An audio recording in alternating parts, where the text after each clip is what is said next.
Este día quiero hablar acerca del partido entre México y Ecuador en el que el conjunto mexicano se impuso con un 2-0 ante el equipo ecuatoriano. Y más que enfocarme en los méritos del conjunto mexicano, que fueron bastantes, quiero enfocarme realmente en las falencias defensivas que demostró Ecuador en este partido.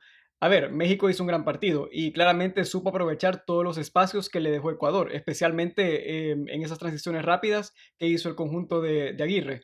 Pero creo que el equipo ecuatoriano ha hecho un mundial indigno de lo que fueron sus eliminatorias, especialmente hablando a nivel defensivo. Poco se vio en este mundial y en este partido, ese Ecuador que quedó segundo en las eliminatorias sudamericanas, que empató con Brasil, que le ganó a Argentina y que en general demostró una solidez defensiva impresionante durante todo el torneo. El conjunto de BKC realmente venía de muy buenos partidos y venía también de grandes demostraciones. Entonces, no se entiende realmente el planteamiento de hoy.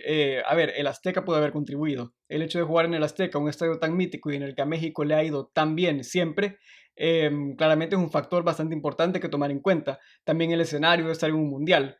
Pero realmente no es excusa para la demostración que hizo hoy Ecuador, especialmente con todas esas lagunas defensivas que dejó atrás. Entonces, en este video lo que quiero hacer es hablar de esas lagunas defensivas que dejó el equipo ecuatoriano y analizar qué fue lo que pasó, por qué el equipo ecuatoriano no salió como tenía que salir el día de hoy.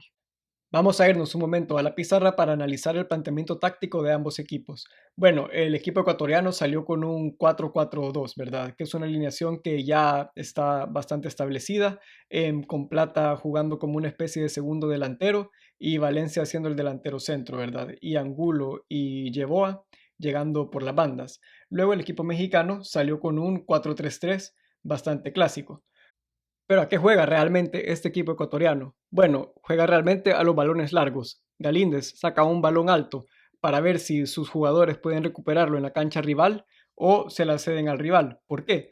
Porque Ecuador juega con una presión alta asfixiante, o por lo menos esa es la idea con la que iban a este partido, en la que Valencia y Plata se colocan ambos rodeando al contención y Caicedo también se coloca en esta posición para hacer una especie de triángulo que rodea la contención y así evitar todo juego por dentro. Luego viene Vité y se coloca en posiciones más en el centro del campo como una ayuda a Caicedo para ayudar a la presión alta dependiendo de qué lado vaya el balón. Luego Yeboah y Angulo también hacen su presión alta respectiva en sus lados del campo y la defensa se coloca con Hincapié, Pacho y Ordóñez como una especie de última fila, ¿verdad? Los que tiran la línea del fuera de juego. Y luego Franco se coloca también en posiciones para ejercer esa presión alta de juego. Pero aquí, ¿qué pasó? ¿Qué fue lo que hizo México que logró superar esta presión alta del equipo ecuatoriano? Hizo de hecho algo bastante interesante. Usó a sus interiores, a Romo y a Mora, para fijar a Hincapié y a Ordóñez. Así fijó la marca y Jiménez también funcionó como un fijador de marca de Pacho, o dependiendo del emparejamiento de centrales que habría, ¿verdad? ¿Y qué pasó? Esto liberó a Quiñones y liberó a Alvarado por las bandas. Entonces, de este lado, Quiñones únicamente tenía que superar la presión alta de Yeboah para poder tener una línea directa hacia meta y pasivo libre hacia meta. Y lo mismo Alvarado, solo tenía que superar a Angulo y ahí ya tenía una autopista directa para la portería de Galíndez. Bueno, empecemos a hablar ya viendo las imágenes del partido, ¿verdad? Para analizar un poquito mejor lo que sucedió. Aquí podemos ver lo que estaba hablando, que el equipo ecuatoriano hace una especie de triángulo aquí, siempre rodeando al contención, con la intención de evitar todo juego por el centro. Pero ¿qué pasó aquí? ¿Qué pasó con Ecuador en este momento? Porque yo solo veo esos tres jugadores. No veo a ningún otro jugador haciendo esa presión alta. Y al final una presión alta o la haces completa o no la haces. Si haces una presión alta a medias, lo único que logras es alargar a un equipo y abrir muchos más espacios para que el equipo rival te ataque. Imaginémonos aquí todos estos espacios que hay aquí que México puede ocupar para acumular jugadores y salir con la pelota jugada. Y si tienes un equipo estirado que está tirando una línea de fuera de lugar alta, esto es una permanente amenaza. Es decir, si el jugador, si el contención logra salir de aquí, la cantidad de espacios que le quedan al equipo mexicano son inmensas. Y bueno, aquí vemos precisamente el resultado de una presión alta mal hecha. Aquí vemos que los jugadores de Ecuador llegan tarde a la jugada, dándole tiempo al equipo mexicano para pensar y armar algo. Y algo muy inteligente que hizo Aguirre en este partido, y hay que decirlo, es que, como ya había mencionado antes, utilizó a los interiores y al delantero centro para fijar a los defensas ecuatorianos. Aquí vemos estos emparejamientos, aquí vemos este emparejamiento y aquí otro emparejamiento, y ocupó esto para poder darle vía libre a Quiñones por esta banda para poder irse largo y poder irse libre, ¿verdad? Hay que decir, un gran error del equipo ecuatoriano también es tirar la línea de offside en el área rival. Las presiones altas están bien, y de hecho a mí me gusta mucho el fútbol de presión alta.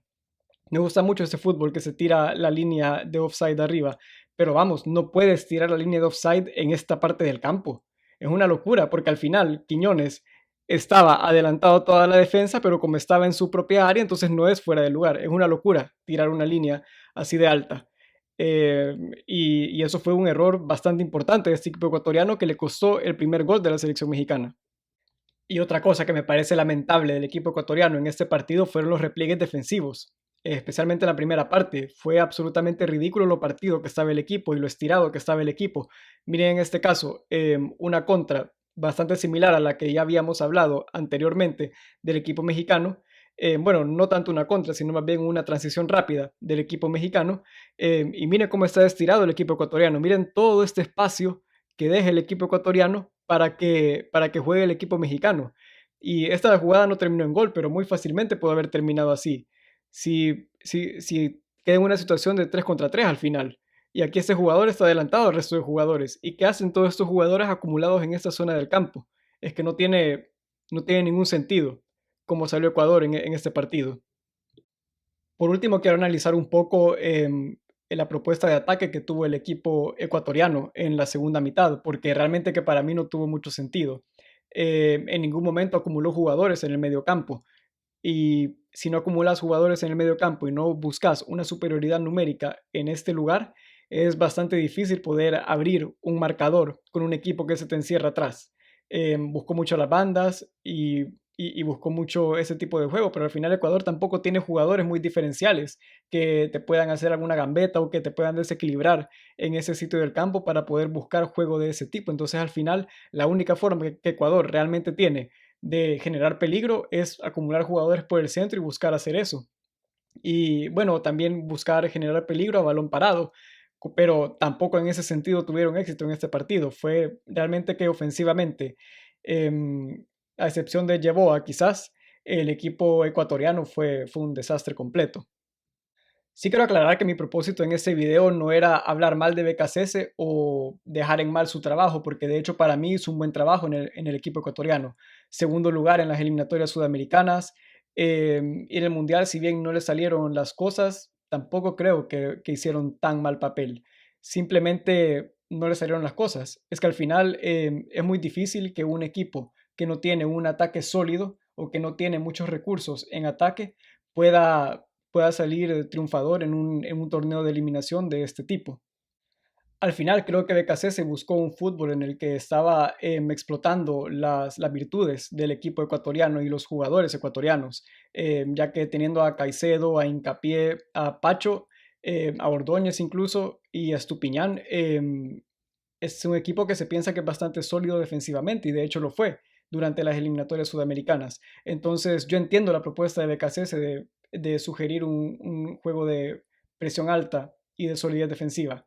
Pero bueno, a veces no salen las cosas, a veces uno subestima al rival a lo mejor, o a veces simplemente el rival te gana en la pizarra. Y estos torneos como el Mundial simple y sencillamente no perdonan.